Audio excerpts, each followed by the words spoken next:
Société Coaching Côte d'Ivoire, 30 coachs professionnels reçoivent leur parchemin. Le vendredi 20 juin 2025 à Port-Boué, une atmosphère vibrante de fierté et d'espoir a accompagné la cérémonie de remise de parchemin aux cohortes 2 et 3 de Coaching Côte d'Ivoire. 30 diplômés, désormais coachs professionnels, ont été célébrés après 7 mois d'une formation rigoureuse. Kadeba, directrice pédagogique de l'école, a ouvert la cérémonie avec conviction, rappelant la mission fondatrice de l'institution. On l'écoute.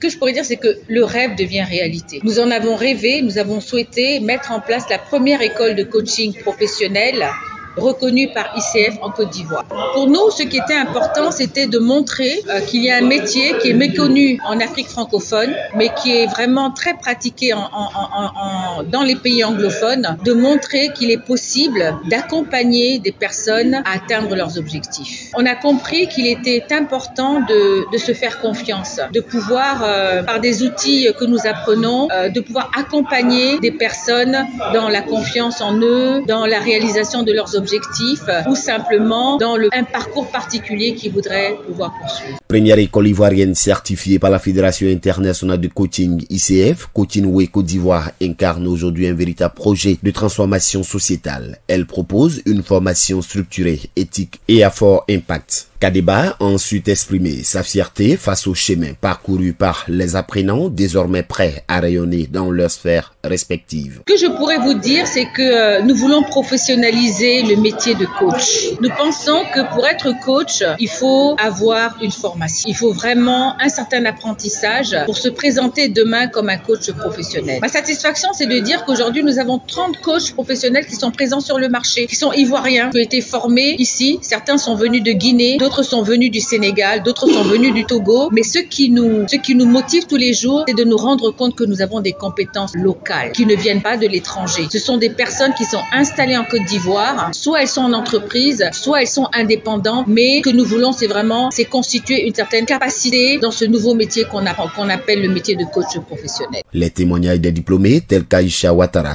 Antoine Niamien et Cheikh Tabouré ont mis en lumière la puissance transformatrice de cette formation. Posture, écoute et résilience, autant de compétences humaines cultivées pour relever les défis du continent africain. Pour clore la cérémonie, Kadeba a lancé un message fort à tous les acteurs du changement. Moi, j'en appelle surtout aux DRH. Je voudrais que les DRH comprennent que les soft skills, ou ce qu'on appelle un peu aujourd'hui les compétences cognitives, sont des métiers d'avenir. Ce sont des métiers qui demain vont exister dans l'entreprise, des apprentissages qu'il est nécessaire d'avoir parce que le monde évolue. De mon point de vue, le métier de coach est un métier d'avenir. Et il est important que les DRH se rendent compte que c'est une compétence dans laquelle ils doivent absolument investir. Ils doivent permettre à leurs employés d'avoir ce type de compétences. Présent à l'événement, le parrain Yacine Idriss Diallo, président de la Fédération ivoirienne de football, a salué l'émergence d'une nouvelle génération de coachs engagés au service du changement. APRA, Agence Presse, Radio et Audio.